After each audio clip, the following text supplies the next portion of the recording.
Magandang tanghali po sa kanilang lahat.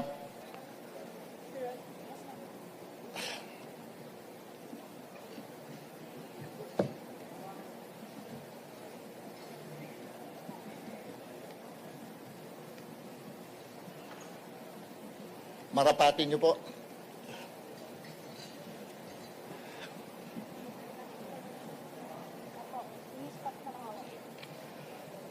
Habang nakatayo ako sa harap ninyo po, isang dedikadong magiging lingkod bayan at nakatuon ako sa pagtugon sa mga pangunahing issue ng humahadlang sa ating mahal na Pilipinas.